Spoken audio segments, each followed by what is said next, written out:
అసలు ఫస్ట్ కూల్చుడు ఎందుకు, మళ్ళీ తర్వాత చేతులు గాలినాక ఆకులు పట్టుకున్నట్టు మళ్ళీ ఆడనే ఇందిరమ్మ ఇల్లు కట్టిస్తామని చెప్పుడు ఎందుకు? వాళ్ళు ఒక్కొక్కరు 10, 12, 18 లక్షలు పెట్టి కట్టుకున్నారు ఇండ్లు. ఇవాళ ఆ ఇండ్లు కూలగొట్టి ఇప్పుడు తీరా హంతకుడే సంతాపం చెప్పినట్టు ఇప్పుడు మళ్ళీ ఈ సిపాయిలే పోయి పట్టాలు ఇస్తారంట. ఎక్కడిస్తారు అది? అక్కడ ఇవ్వరంట. ఎందుకంటే ఆ రియల్ ఎస్టేట్ మాఫియాకి అడ్డం వస్తుంది కాబట్టి పక్కన ఎక్కడో ఇస్తాం, అది కూడా అందరికి ఇవ్వరంట. ఇప్పుడు వాళ్ళకు వచ్చిన ఇబ్బంది ఏంటి అంటే మంత్రులకి శాసనసభ సమావేశాలు ప్రారంభం కాబోతూ ఉన్నాయి 16 నుంచి.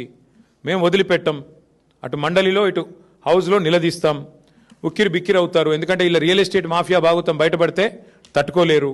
అందుకే ఇవాళ ఆగమేఘాల మీద పట్టాల పంపిణీ నిర్ణయం తీసుకున్నారు.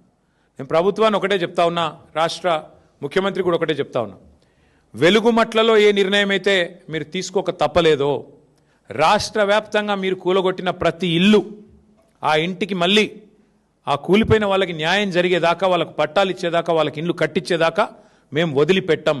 ఇది రాష్ట్ర వ్యాప్తంగా హైడ్రా కావచ్చు, మహబూబ్ నగర్లో దివ్యాంగుల కాలనీ కావచ్చు. ఎందుకంటే మీరు చెప్పారు మీ మేనిఫెస్టోలో, ఏం చెప్పారు మీరు? కాంగ్రెస్ పార్టీ మేనిఫెస్టోలో పేదలకు అసైన్మెంట్ భూముల మీద హక్కులు ఇస్తాం. మీరు చెప్పిన మాట, నేను చెప్తున్నది కాదు. పేదలకి అసైన్మెంట్ భూముల మీద హక్కులు కల్పిస్తాం, యాజమాన్య హక్కులు కల్పిస్తామని చెప్పారు. ఇంకా చాలా వాగ్దానాలు చేసినారు మీరు ఏది భూముల విషయంలో. ఇవాళ అట్లాంటి మీరు భూ మాఫియా చేస్తూ ఇవాళ ఆగమేఘాల మీద మళ్ళీ ఇంకా ఈ దిక్కుమాల పని చేసిందే తప్పంటే తప్పుడు పని చేసి మళ్ళీ ఇంకా కవరింగ్ ఇస్తున్నారు. ఇంకా విచిత్రం